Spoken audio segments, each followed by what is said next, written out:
Hey there, ladies and gentlemen, and welcome back. I'm your host, PattSun, and today we're going to be taking a look at r/ProRevenge, where OP took down a cheating wife and her affair partner. Let's begin. I just confronted my wife of 5 years and partner of 10 years about nude pictures and deleted emails with men. Posted by Reddit user Conspiring Sloth.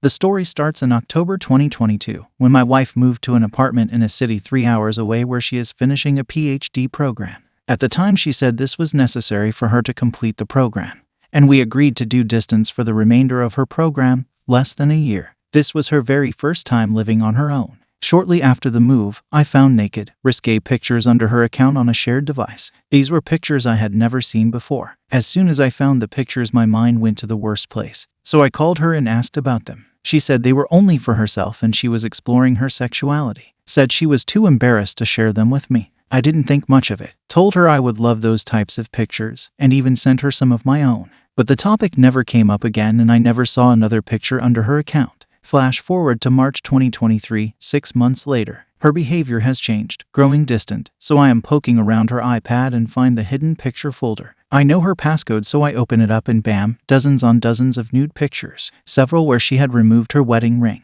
I noticed some photos were sourced from WhatsApp, which I didn't have access to. I dug around her sent emails and found conversations with 2 separate men which indicated a relationship had formed.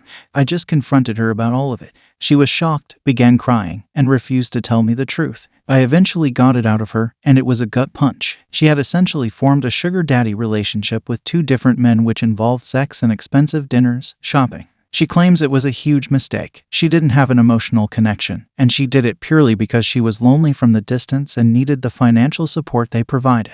However, in her emails to these guys, she comes off very emotionally attached and invested. I'm currently pretty devastated and just looking for the perspective of others who have been through it.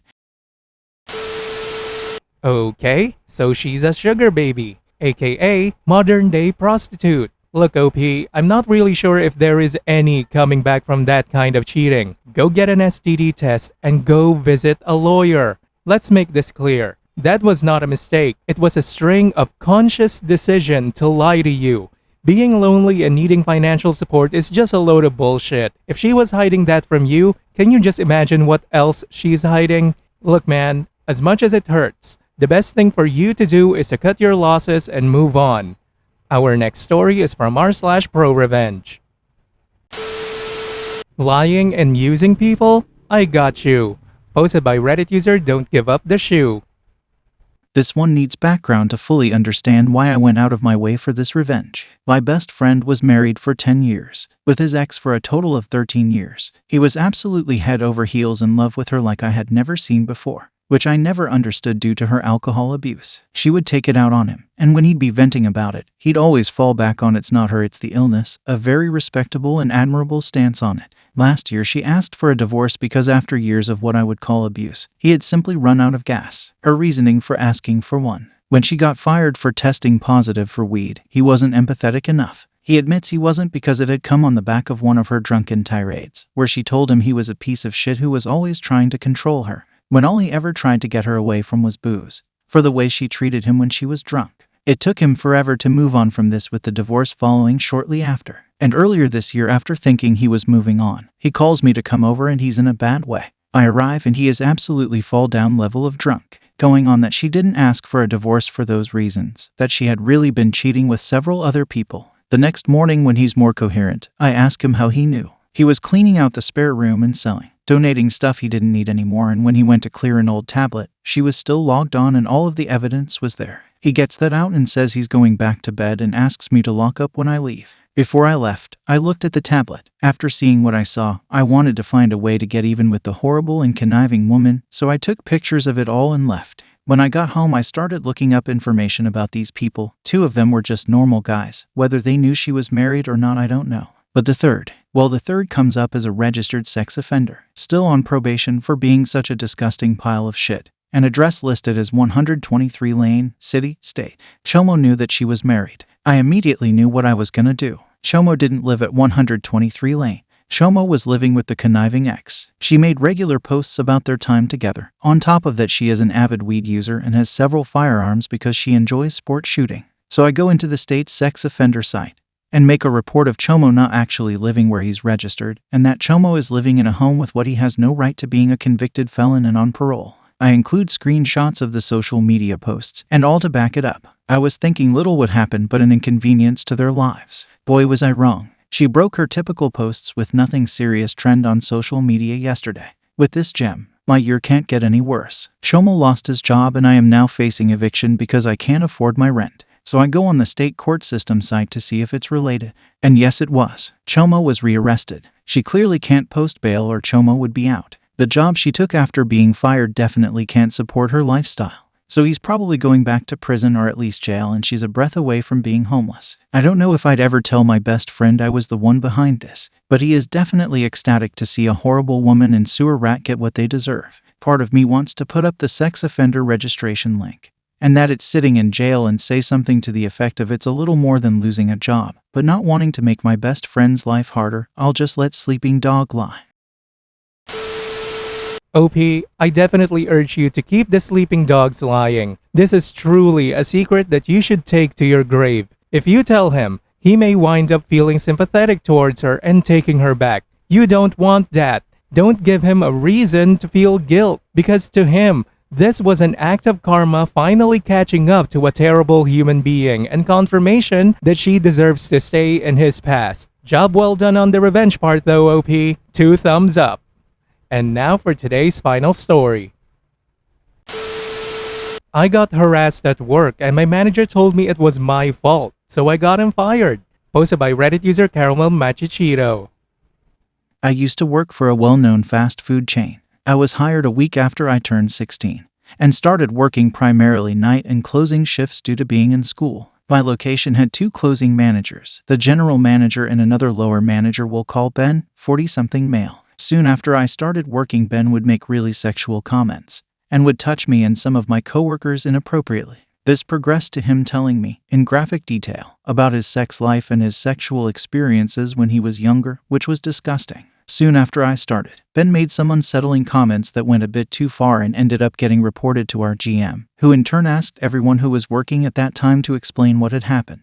I, at the urging of one of my coworkers, took the opportunity to tell my GM about the sexual harassment I was experiencing from Ben, and my GM told me to write everything down in a statement so that he could investigate. When I wrote everything down, it ended up being over 3 pages, single-spaced, if that says anything about the mess that was going on. Sometime after, I got called by my GM for a follow-up, in which I was told that I failed to communicate by not saying something to this 40-year-old man, even though I was extremely uncomfy, and was additionally told that by not saying something I had robbed Ben of an opportunity to grow. There was no apology, no write-ups, no discipline, no nothing for Ben, and he just continued on like nothing happened. Fast forward to a few months later, I was in hot water for another mess and was afraid that GM would try to wrongly fire me for reporting legal issues happening in the story, another story for another time. I ended up combing through all of the company's policy to try and save my own ass, but in the process I found something interesting. In the company's anti-harassment policy, it was stated that if a manager heard of harassment of any kind, sexual, behavioral, etc., they were required to inform the district manager and HR immediately.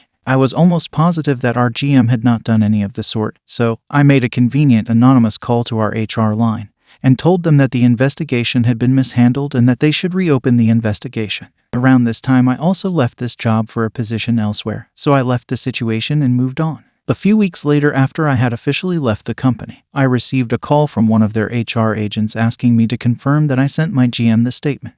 I happily obliged, going so far as to include the fun little detail about how I had been told I had robbed Ben of an opportunity to grow. A while after that, I went into my old location to get food and see some people. When I got to the store, I walked past my ex-district manager. They didn't visit very often, so I knew something was up, and ordered my food. While I was waiting for my food, I noticed 3 people in the DM sitting on one side of a table with computers, and 1 person sitting across from them. More on that later. Soon after, I heard that Ben had been fired after one of my ex-coworkers told me. I didn't realize it at the time, but I figured it out later. I'm pretty sure I watched Ben get fired right in front of my eyes. Oh, also, GM was fired too. Moral of the story: don't mess with a 16-year-old just because you think they can't defend themselves. And if you do, you just might find yourself without a job. Karma's a bitch.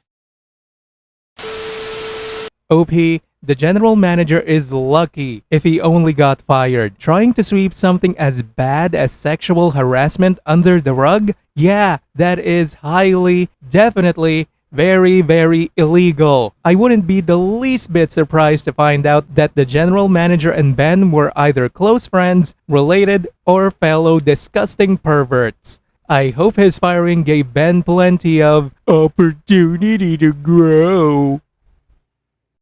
Viewer support is the best way for me to remain independent and continue bringing you these daily videos, which will always be here on my channels for you to watch absolutely free. So please consider subscribing to me on Rumble and on YouTube. Both will be linked in the description box down below. Thanks for listening, everyone. If you even somewhat enjoyed today's story, make sure to give this video a thumbs up, and if you really like it, consider subscribing to PattSun to never miss a future upload. Stay strong.